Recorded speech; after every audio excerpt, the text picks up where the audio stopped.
마태복음 67번째입니다. 성령의 심리법. 마태복음 12장의 1절 이하에 보면은 예수님과 바리새인들의 논쟁이 계속 소개되고 있어요. 제자들이 안식일에 밀밭 사이로 갈 때 그것을 잘라 먹은 것을 바리새인들이 다 비난합니다. 어떻게 안식일에 그거를 행할 수 있느냐. 또 안식일에 병 고친 것을 보고 또 논쟁을 벌입니다. 어떻게 안식일에 죽어가는 사람도 아닌데 안식일 후에도 고쳐줄 수 있는데 어떻게 안식일에 병을 고쳐주냐. 그때 예수님이 안식일에 대해서 바른 개념을 말씀하셨어요. 안식일은 사람이 하나님을 위해서 만든 제도가 아니라 하나님께서 사람을 위하여 만들어주신 축복의 날입니다. 그래서 그날에 자비와 긍휼을 베풀어라. 안식일에 생명을 살리고 영혼 구원하는 것이 최고의 목적이라는 겁니다. 그날을 주의 백성들이 안다면 그리고 기쁜 마음으로 감사한 마음으로 주일 안식일을 잘 지켜야 된다는 거예요. 이제 안식일의 논쟁이 또 있습니다. 그래서 오늘 또 다른 사건이 또 일어나고 있는 겁니다. 자, 22절을 읽습니다. 그때에 귀신 들려 눈 멀고 벙어리 된 자를 데리고 왔거늘 예수께서 고쳐주심에 그 벙어리가 말하며 보게 된지라. 자, 한 사람을 데려왔어요. 눈 멀고 말도 못해요. 얼마나 불쌍합니까? 보지를 못하면 말을 하든지 말을 못하면 보기라도 해야 되는데 둘 다 못하는 거예요. 얼마나 고통스럽겠어요. 헬렌 켈렌이라는 20세기 여자로서 가장 위대한 사상가 중에 한 사람입니다. 이 헬렌 켈렌은요, 말을 못하는 벙어리입니다. 듣지 못하는 귀머거리, 앞을 못 보는 소경입니다. 말도 못하고 듣지도 못하고 앞을도 못 본다. 근데 그가 말하기를 내 일생에 간절한 소원이 있다면 사흘 동안 눈만 떴으면 좋겠다. 그래서 사흘 동안에 첫째 날은 나를 낳아주신 인자하신 어머니 얼굴을 하루 종일 보고 싶다. 둘째 날은 나를 이렇게 훌륭히 만들어주신 신리본 선생님의 인자하신 모습을 보고 싶다. 셋째 날은 하나님이 만드신 대자연을 마음껏 보고 싶다. 여러분들은 어떻습니까? 이 세 가지 소원을 여러분들은 우리가 평상시에 다 행하고 있기 때문에 이건 소원의 소원으로 취급하지 않습니다. 눈으로 세상을 보고 사람과 대화할 수 있다는 건요, 참 하나님 주신 복입니다. 여러분, 밥 먹을 때, 때론 대소변 볼 때 하나님 감사합니다. 혹시 그런 소리 하세요? 물론 밥 먹을 땐 감사하기도 할 겁니다. 근데 좀 지저분한 얘기지만 여러분이 대소변 볼 때 하나님 감사합니다 하고 부는 분 계세요? 여러분, 대소변을 볼 수 있는 게 얼마나 감사한지 아셔야 돼요. 그거를 못 봐서 옆에 주머니 차고 들고 다니는 사람이 있어요. 그러니까 우리가 매일 사는 그 삶에 정말로 감사밖에 없는 거예요. 내가 이렇게 살아있는 존재 그 자체로 내가 눈으로 보고 말하고 귀로 듣고 내가 먹을 수 있다는 거, 걸어 다닐 수 있다는 거, 이거는요 정말로 우리가 거저 주어진 게 아니라 하나님이 그렇게 나에게 주신 거라고 여기고 감사함으로 우리가 살아야 돼요. 그렇지 못한 분들 보세요. 얼마나 마음이 아파요. 그러니까 그런 분들을 우리가 봐서라도 우리는 생활 속에 정말로 하나님께 감사하면서 하루하루를 살아가야 돼요. 오늘 여기 보지 못하고 말하지 못하는 그 동기가 뭐예요? 귀신이 들렸다는 거예요. 그러니까 귀신이 하는 거는요, 어떻게든 그 사람을 잡아 죽이는 역할을 하는 거예요. 그러니까 귀신이 들려서 보지도 못하고 말하지도 못하겠다. 그렇다고 말 못하고 보지 못하는 사람을 다 귀신 취급하면 안 됩니다. 저 사람 귀신 들려서 말도 못하고 보지도 못한다. 그렇게 취급하면 절대로 안 되는 거예요. 하나님을 믿지 않는 의사는요, 이 귀신에 억압돼 생긴 병에 대해서 잘 인정하지 않습니다. 그러나 실제로 그런 병들이 있어요.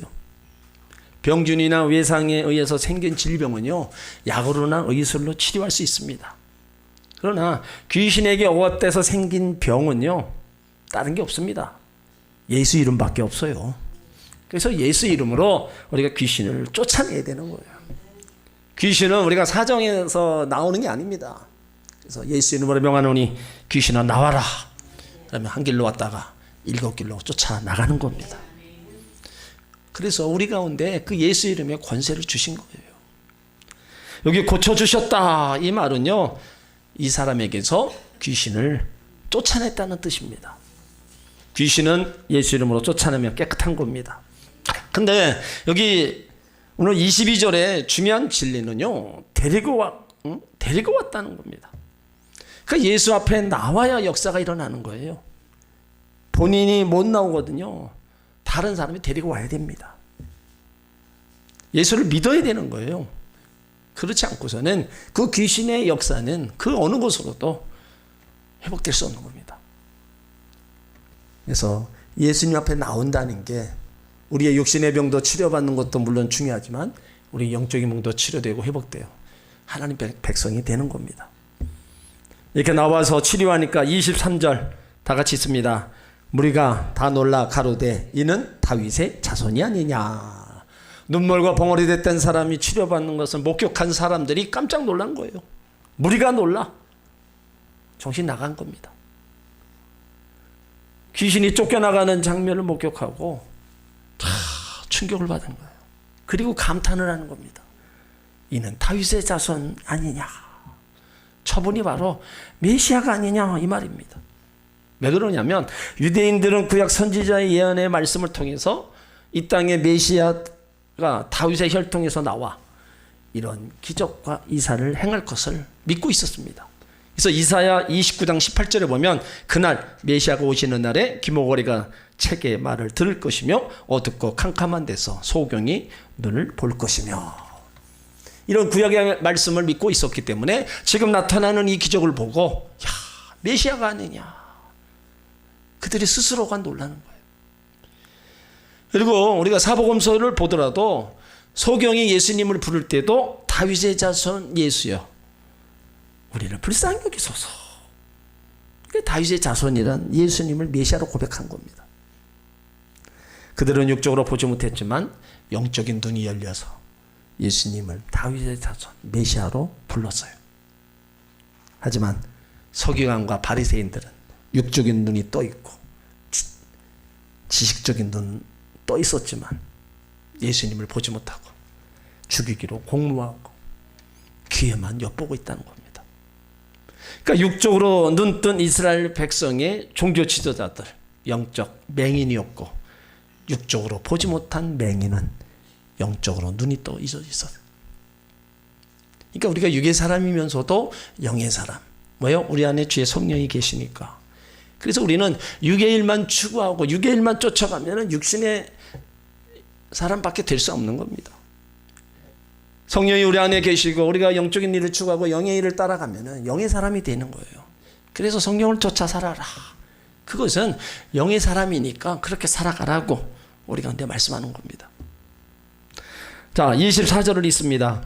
바리새인들은 듣고 가로되 이가 귀신의 왕 바알세불을 힘입지 않고는 귀신을 쫓아내지 못하느니라 하거늘. 그러니까 바리새인들은 예수님의 그 기적, 사람들의 충격적인 반응을 보고 그대로 받아들이지 않았습니다. 기적이 일어났는데도 기적으로 받아들이고 싶지 않았어요. 그래서 억지로 해석하는 겁니다. 바리새인들이 듣고 무엇을 들었어요? 이는 다윗의 자손이 아니냐, 예수님이 메시아가 아니냐, 이 소리를 들은 거예요. 이 소리를 듣고 한 얘기가 뭐냐, 가로되 이가 귀신의 왕 바알세불을 힘입지 않고는 귀신을 쫓아내지 못하느니라. 그러니까 그러니까 귀신의 왕 바알세불이라는 마귀 대장을 엎고 마귀의 졸병을 쫓아냈다는 말입니다.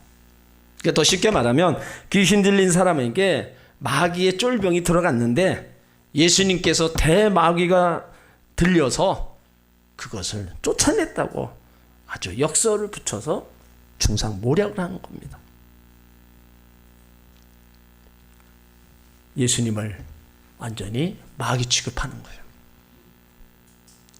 그래서 바리새인들은요, 이 초자연적인 예수님의 능력, 하나님으로부터 온 것이라는 걸 믿지 않았습니다. 그들이 만약에 그걸 인정한다면요, 예수님은 주장대로 하나님을 인정해야 돼요. 그렇지만 그들은 그런 거를 믿고 싶지도 않고 또 그것을 자기들 자존심 때문에 또 그렇게 고백하지도 않았습니다. 어떤 사람들은 복음을 전하다 보면 말끝마다 반박하고 화를 냅니다. 근데 그 사람 그 속을 가만히 들여다보면요, 속에서는 받아들이고 겉으로는 거부합니다. 자기의 위치, 자기의 자존심, 이런 거가 거부하는 거예요. 오늘 여기 바리새인들이요, 예수님이 기적을 일으킨 것이 하나님의 능력임을 알면서도 인정하지 않습니다. 그러니까 신앙은 고백이고 인정이잖아요. 마음으로 믿어 이에 이르고 입으로 신하의 구원을 이룬다. 그런데 이 바리새인들은 예수님의 초자연적을 인정하지 않기 때문에 엉뚱한 변명을 하는 거예요. 그 사람은 무슨 일을 하든지 이론이 있습니다. 여러분, 도덕질을 해도 이론이 있고요, 다 이유가 있어요. 이게 바리새인들이 엉뚱하게 예수님 기적을 베푸신 것을 귀신의 왕인 바알세불, 조종받는 것이다. 불신앙의 사람들은 언제나 좋은 것을 보지 못하고 부정적인 것을 봅니다. 바리새인들의 모함을 아신 예수님은 자신의 능력이 귀신에 의해 나타났다는 것을, 아니라는 것을 명확하게 이제 알려주고 있어요. 자, 25절로 26절을 읽습니다. 예수께서 저희 생각을 하시고 가라사대 스스로 분쟁하는 나라마다 황폐해질 것이요 스스로 분쟁하는 동네나 집마다 서지 못하리라. 사단이 만일 사단을 쫓아내면 스스로 분쟁하는 것이니 그리하고야 저희 나라가 어떻게 서겠느냐. 자, 첫 번째 반증은 예수님께서 저희 생각을 하셨다는 거예요. 그러니까 신적인 능력입니다. 예수님은 우리의 머리털까지도 세신 바 됐다 그랬고 우리의 생각, 마음, 뜻 모든 체질을 다 아시는 분입니다. 왜요? 우리를 만드셨기 때문에. 만든 제품이 있으면 그 만든 사람이 제품에 대해서 정확히 알아요. 하나님도 우리 한 사람 한 사람 만들었기 때문에 우리에 대해서 다 압니다. 다 속여도, 귀신은 속여도 전능하신 하나님은 속일 수가 없어요. 예수님께서 행하신 기적이 바리새인의 주장과 같이 사단의 힘을 빌려서 사단을 쫓아내는 것이라면 사단이 스스로 분쟁하고 싸우는 것이 된다는 겁니다. 그러니까 마귀가 마귀를 쫓아내면 스스로 분쟁하는 것인데, 그렇다면 마귀의 나라가 어떻게 서겠느냐 반문하는 거예요. 그러니까 마귀도 저희들끼리 분쟁하면 망할 것을 알기 때문에 마귀가 마귀를 대적하고 쫓아내는 일을 하지 않는다는 겁니다. 그래서 또 말씀하십니다. 27절로 있습니다. 또 내가 바알세불을 힘입어 귀신을 쫓아내면 너희 아들들은 누구를 힘입어 쫓아내느냐. 그러므로 저희가 너희 재판관이 되리라. 이건 두 번째 반증인데, 너희 아들들은 유대인들입니다. 바리새인의 제자들을 가리킵니다. 그래서 마가복음 9장 38절과 사도행전 19장 13절을 보면 당시 바리새인의 제자들도요 귀신을 쫓아냈다는 기록이 나와요.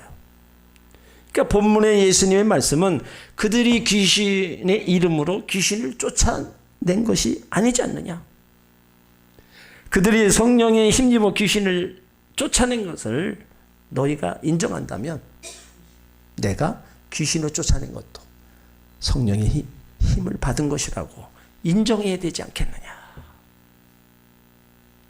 너희 제자들도 귀신을 쫓아낸 일이 있는데 그럼 그때도 네 제자들이 귀신을 힘입어서 귀신을 쫓아냈느냐?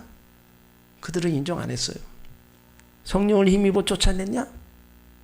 그걸 인정한다면 지금 내가 귀신 쫓아낸 것도 성령의 힘으로 쫓아낸 거지 귀신의 힘으로 쫓아낸 게 아니라는 거예요. 그러므로 너희 제자들이 그렇지 않다는 것을 판정할 것이다. 재판관이 된다는 겁니다. 바리새인의 제자들이 그들을 재판할 것이라는 거예요. 그러시면서 귀신을 어떤 능력으로 쫓아내는지 28절에 말씀하고 있습니다. 자, 28절에 있습니다. 그러나 내가 성령을 힘입어 귀신을 쫓아내는 것이면 하나님의 나라가 이미 너희에게 임하였느니라. 자, 두 가지 논증을 하시고 결론을 내리시는 거예요. 귀신을 쫓아내는 것은 분명히 성령을 힘입어 한 것입니다. 성령을 힘입어 쫓아낸 것이라면 이제 너희 안에 하나님 나라가 임하였다. 자, 그러니까 두 가지 사실을 배웁니다. 귀신은 하나님의 성령의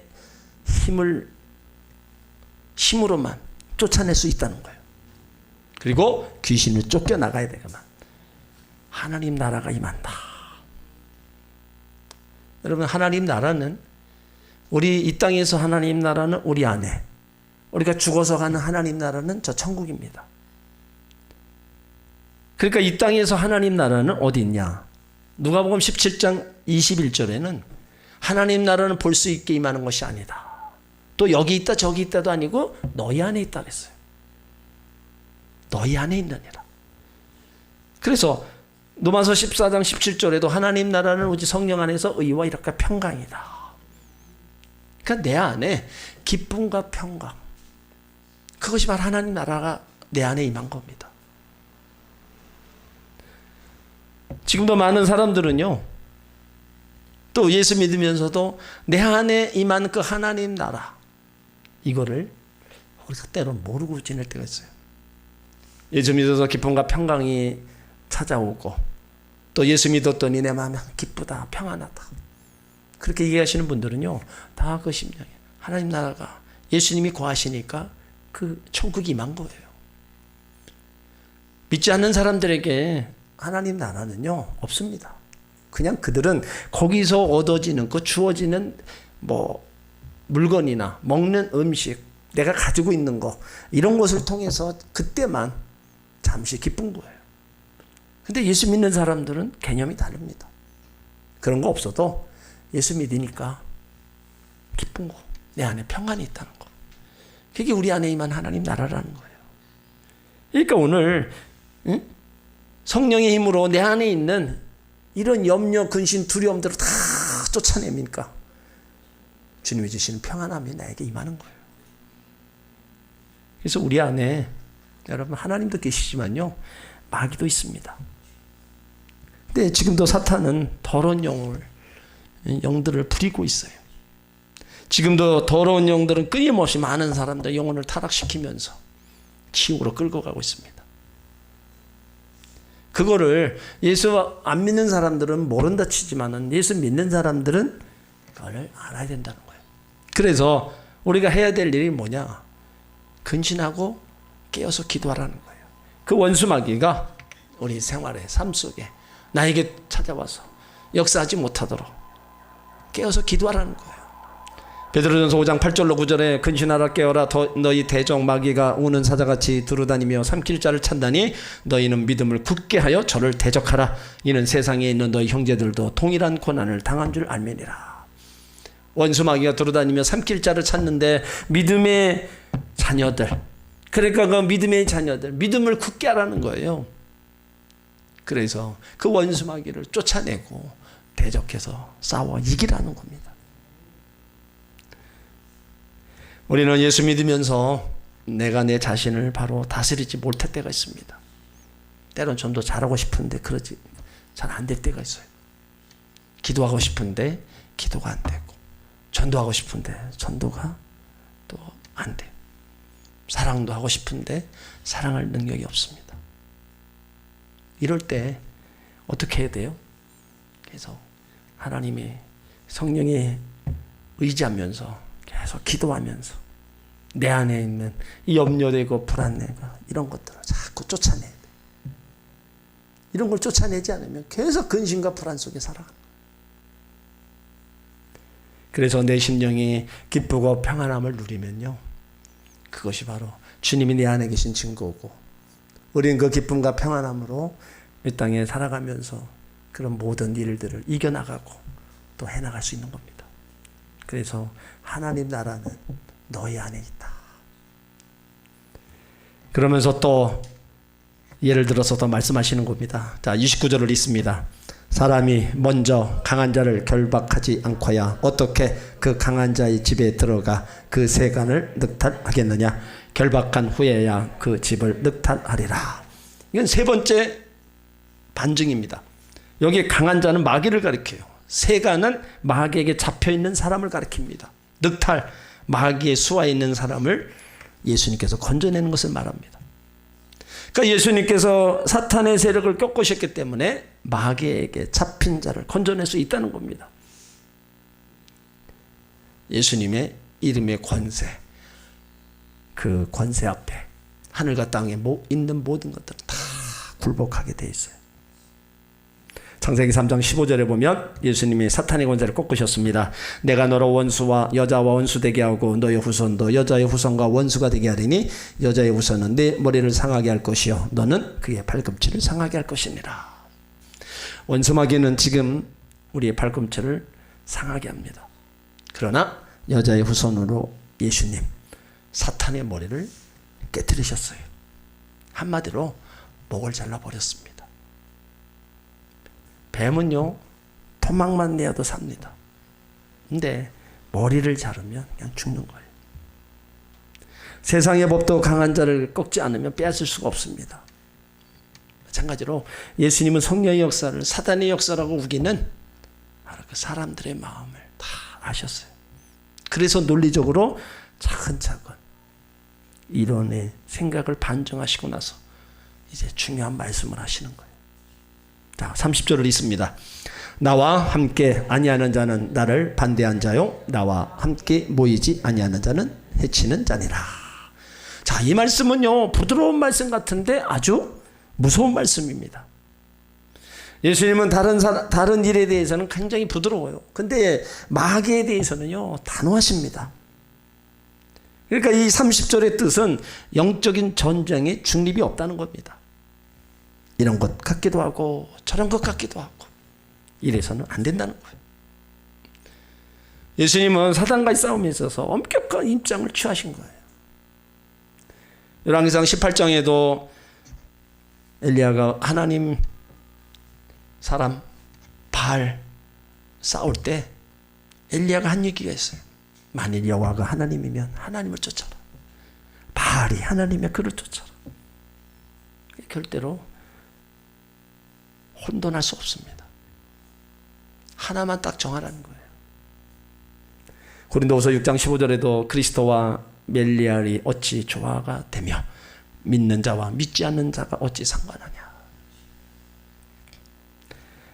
교파가 다른 것은 문제가 되지 않습니다. 우리가 예수 중심, 하나님 중심으로 가면 우리는 다 예수 안에서 형제 자매들입니다. 그런데 마귀의 역사는 절대 다릅니다. 그래서 예수님과 함께하는 자냐 반대하는 자냐 분명히 밝히라는 거예요. 성령의 역사에 대해 비판하고 대적하는 거는요 하나님을 대적하는 겁니다. 자, 31절로 32절 같이 있습니다. 그러므로 내가 너에게 이르노니 사람의 모든 죄와 회방은 사하심을 얻되 성령을 회방하는 것은 사하심을 얻지 못하겠고 또 누구든지 말로 인자를 거역하면 사하심을 얻되 누구든지 말로 성령을 거역하면 이 세상과 오는 세상에도 사하심을 얻지 못하리라. 예수님은 한층 더 높은 강도로 무서운 말씀을 하고 계십니다. 영원히 용서받을 수 없는 죄가 있다는 거예요. 우리가 알고 있는 건 뭡니까? 죄라면 무엇이든지 다 용서받는다고 알고 있어요. 그래서 성경은 죄 용서 받은 자가 복이 있다 얘기합니다. 시편 32편 1절에 보면 허물의 사함을 얻고 그 죄의 가리움을 받는 자는 복이 있도다. 그래서 이 땅에서 제일 복 중에 복이 뭐냐? 내가 죄 용서 받은 거. 그래서 하나님 백성이 되고 하나님 나라 갈 수 있다는 거. 물론 이건 보이지 않는 영적인 일입니다. 그렇지만 영적인 문제가 해결된 자가 복 있는 자라는 거예요. 그러니까 우리가 살아가면서 짓는 죄, 주홍같이 붉고 무엇보다도 더 검은 죄, 회개하면 흰눈과 양털같이 다 쉬게 된다고 말씀해 주셨어요. 그런데 무슨 죄가 용서받을 수 없느냐? 다 성령을 회방한 죄, 성령을 거역한 죄입니다. 성령을 회방하는 죄와 성령을 말로 거역하는 죄, 이 세상에서, 오는 세상에서도 용서가 안 된다는 겁니다. 자, 마가복음 3장 28절을 한 번 더 보세요.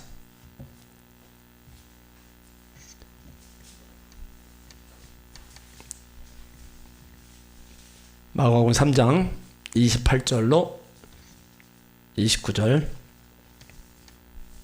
같이 있습니다.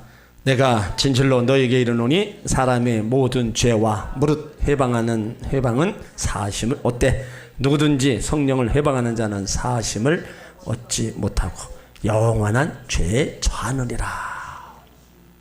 성령의 역사를 거부하면 예수 그리스도는 영접할 길이 막혔기 때문에 여러분 큰 죄입니다. 왜 그러느냐? 고린도전서 12장 3절에 보면 그러므로 내가 너희에게 알게 하노니 하나님의 영으로 말하는 자는 누구든지 예수를 저주할 자라 하지 않고 또 성령으로 아니하고는 누구든지 예수를 주시라 할 수 없느니라. 지식의 문제가 아닙니다. 옳고 그름에 대한 문제가 아니에요. 왜 당신은 예수 믿게 되었느냐? 이상적 설명이 안 됩니다.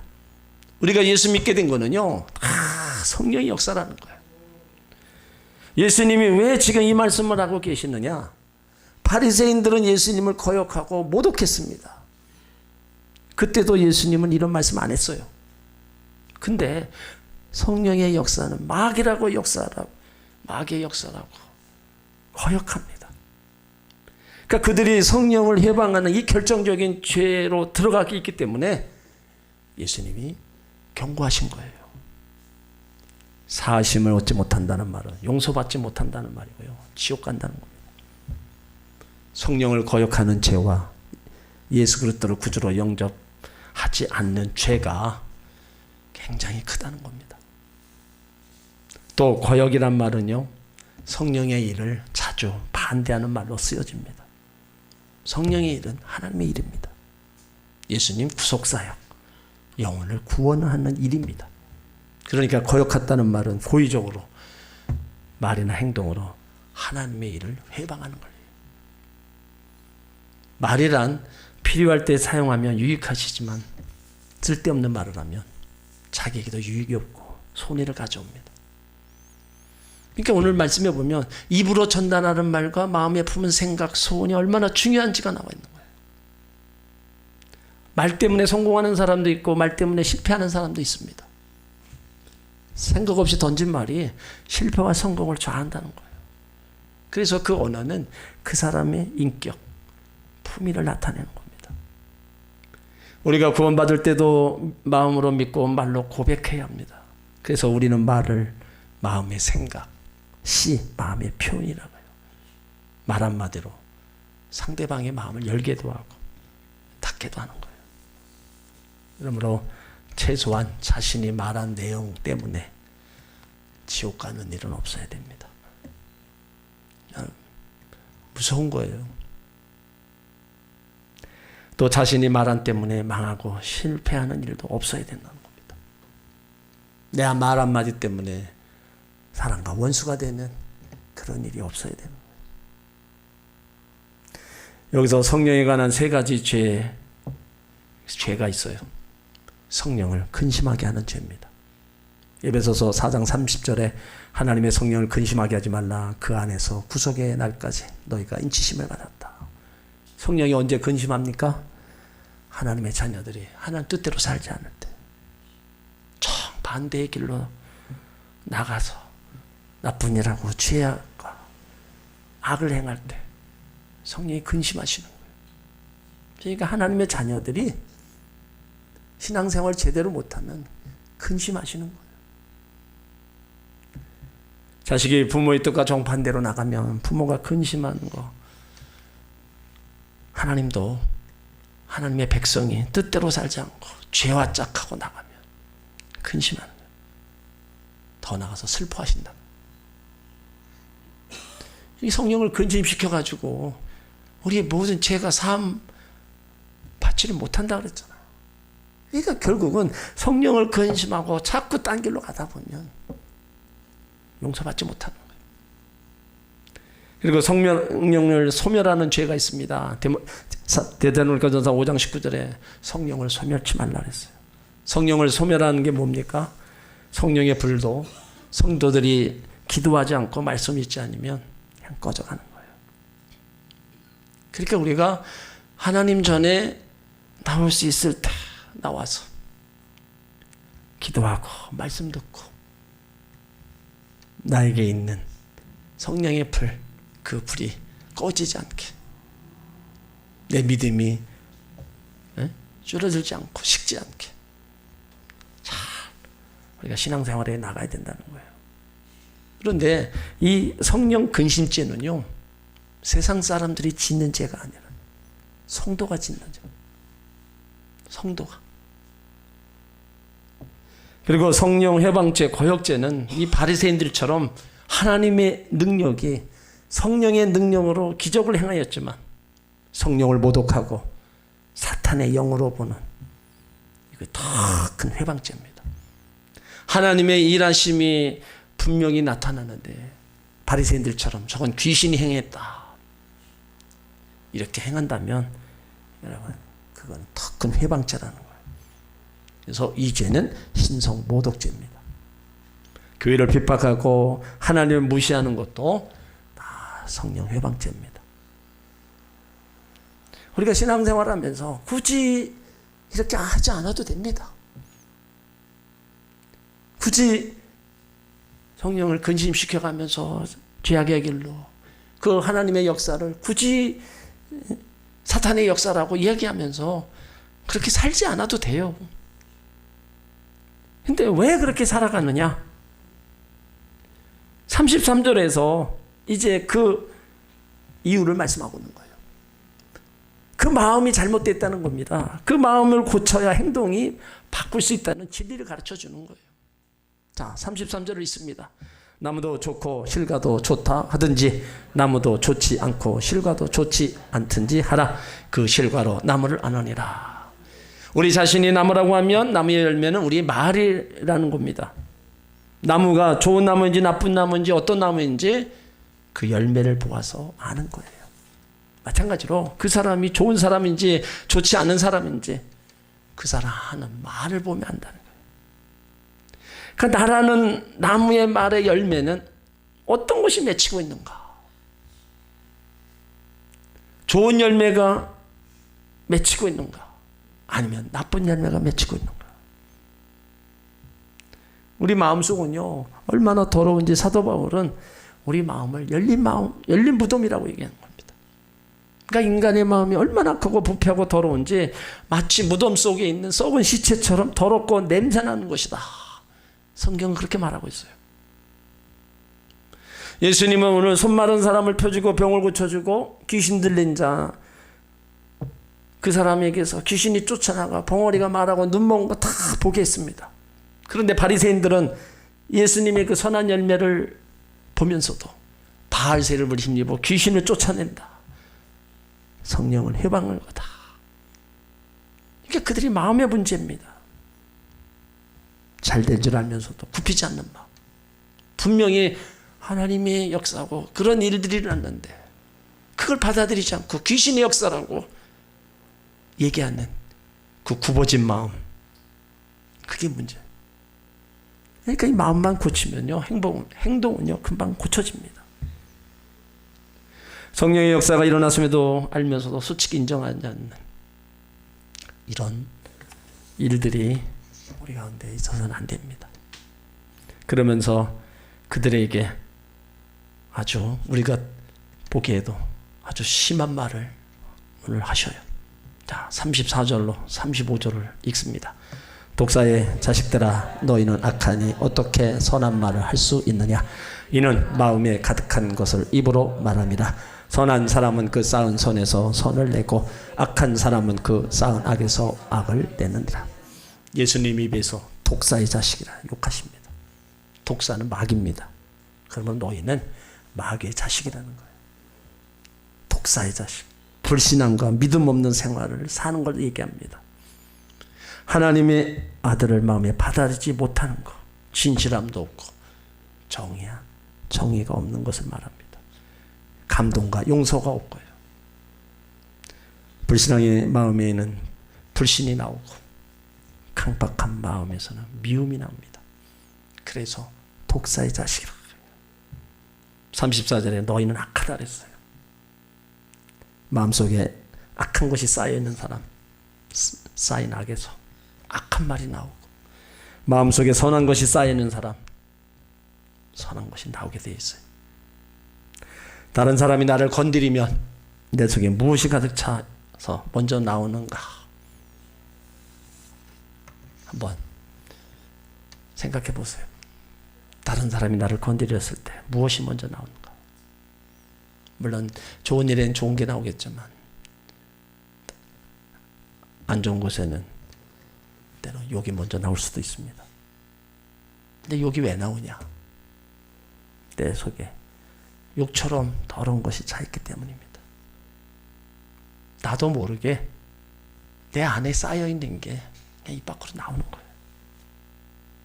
그래서 35절에 선한 사람은 그 쌓은 선에서 선을 내고 악한 사람은 그 쌓은 악에서 악을 낸다. 34절에 이는 마음에 가득한 것을 입으로 말합니다.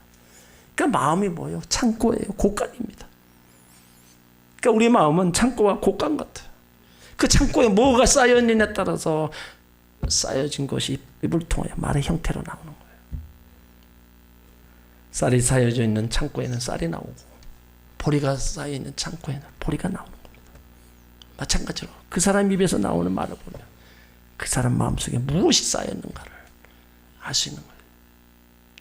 여기 바리새인들은 입에서 악한 말을 나오는 것은요, 그들의 마음이 악하기 때문에 그래요. 여러분, 이것이 왜 이렇게 중요하냐? 거기에 악한 말과 선한 말에는 분명히 결과가 있다는 거예요.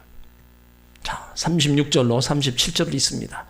내가 너희에게 이르노니 사람이 무슨 무익한 말을 하든지 심판날에 이에 대하여 신문을 받으리니 내 말로 의롭담을 받고 내 말로 정죄함을 받으리라. 여러분, 정말 말 조심해야 됩니다. 마음이 없는 소리를 했다 하더라도 심판날에 문제가 된다는 거예요. 그냥 하나님에게는요, 농담이 안 통합니다. 하나님은 불신앙의 말을 하더라도 심판날에 그것을 묻겠다는 거예요. 그러니까 우리가 하지 말아야 되고 쓸데없는 말을 왜 해서 심판날에 거기에 대해서 신문을 받냐 이거죠. 안 해도 될 말을 왜 해서 심판날에 신문을 받느냐. 우리 사람 속에 있는 것이요, 참 희한해요. 우리 속에 선한 것이 있으면 선한 말이 나오고 악한 것이 악한 말 나온다. 마음속에 세상 것이 있으면 세상의 말이 나오고 신령한 것이 있으면 신령한 말이 나오는 거예요.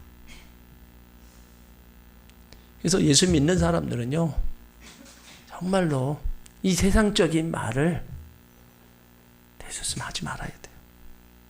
특별히 믿지 않는 사람들 만나서 여러분 세상적인 얘기 늘어놓고 다 그래 보세요. 그건 본이 되지 않습니다. 믿는 사람 만났을 때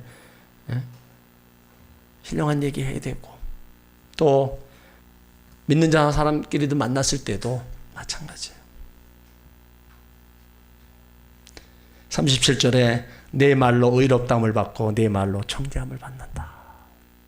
지금 우리가 무엇을 결정하느냐에 따라 의롭다함을 받을 수도 있고 정죄를 받을 수도 있다는 겁니다. 그러니까 우리가 참 마음이 중요한 거예요. 잠언 4장 23절에도 그래서 무릇 지킬 만한 것보다 내 마음을 지켜라. 생명의 근원이 여기서 난다. 살고 죽는 문제가 이 마음에서 나온다.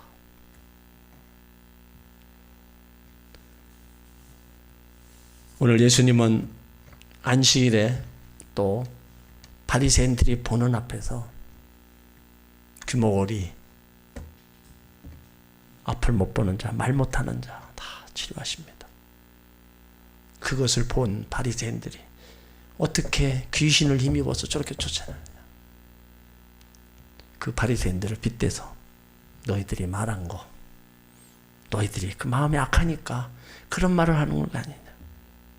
그것을 다 마지막 달에 신문을 받으리라. 우리가 바리새인처럼 우리가 그렇게 신앙생활하면 안 됩니다. 사사건건 우리가 하나님의 일에 또 사람과의 대화 속에서도 이것이 옳고 그르니 우리가 부정을 일삼고 살아간다면 오늘 우리 가운데 주신 말씀처럼 신문을 받을 수밖에 없는 겁니다. 우리 안에는 주님이 계시고 성령이 계셔요. 그렇다면 우리는 선한 일을 말을 하도록 해야 돼요. 의도적으로 또 그렇게 하려고 노력해야 돼요. 서로 만나서 험담하고 여러분 그게 결국은 다 본인한테 돌아간다는 걸 알아야 돼요. 왜 나에게 다 돌아오는 거를 내가 왜 그런 얘기를 내 입으로다가 그걸 다 토해내고 있냐 이거예요. 개가 토한 것을 다뤄 먹는다 그랬어요. 왜 굳이 그렇게 해서 내 삶에 왜 굳이 그런 악을 만들어가냐 이거예요. 그럴 필요가 없는데 아무리 잘못하고 뭐해도 우리가 비난하고 정죄를 하면은요 그건 결국에는 본인한테 돌아가는 거예요. 그래서 하지 말라는 거예요. 그러니까 성경은 우리 가운데 하시는 말씀이 뭐예요? 네 말한 거 내가 다 그대로 해줄게. 그러면 이왕이면 우리가 살리는 말하고 좋은 말하고 그래야지. 왜 자꾸 좋지 않은 말을 해서 그것이 나에게도 영향을 미치게 만드냐 이거죠. 그러니까 그거를 우리가 분명히 생각해 봐야 됩니다. 말씀이 하지 말라는 건 하지 않고 우리가 하라는 것도 힘든데 하지 말라는 것까지 우리가 하고 있으니까 더 힘든 거예요. 그러니까 오늘 예수님이 바리새인들을 향해 말씀하셨지만 이것이 결국엔 오늘 믿는 자 우리에게 말씀하신 겁니다. 내 말로 의롭다함을 받고 내 말로 정죄함을 받는다. 굳이 우리가 잘못해서 이렇게 마지막에 이럴 필요가 없습니다. 여러분 우리 안에 성령이 모시고 주님 모시고 우리가 살아가기에 우리는 더 선을 내기에 우리는 더 우리 각자가 노력해서 정말 하나님의 사람으로 우리가 다 달려가면 하나님은 우리의 입술의 말을 통해서 하나님은 또 놀라운 일을 이루어 가실 겁니다. 그래서 다시 한번 우리 마음을 늘 말씀과 성령으로 새롭게 하면서 내 입술에 파수꾼을 세워서 선한 말을 하기에 힘쓰고 애쓰고 달려가시길 바랍니다.